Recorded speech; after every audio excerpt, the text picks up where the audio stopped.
Näe,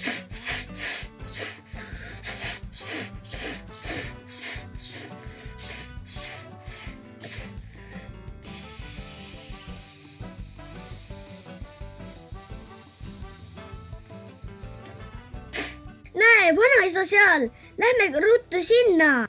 On jah, näe. Lähme ruttu. Tere, vanaisa! Kus vanaema on? Vanaema on just valmis saanud kohupiimakoogi ja jäi veel varmi lauda katma. Kuidas teil linnas läheb? Meil läheb väga hästi ja majad on seal suured ja kõik on võõrad. Tere, vanaema, kuidas on tänu näinud? Koogilõhna. Kodune lõhn. Just nagu oleks ise väike laps, kes on just õuest tuppa tulnud. Pese käed puhtaks ja söö kõht täis. Sa nagu oledki väike laps, aga pisut suures kasvanud. Vanaisa, lähme ka traktoriga sõitma!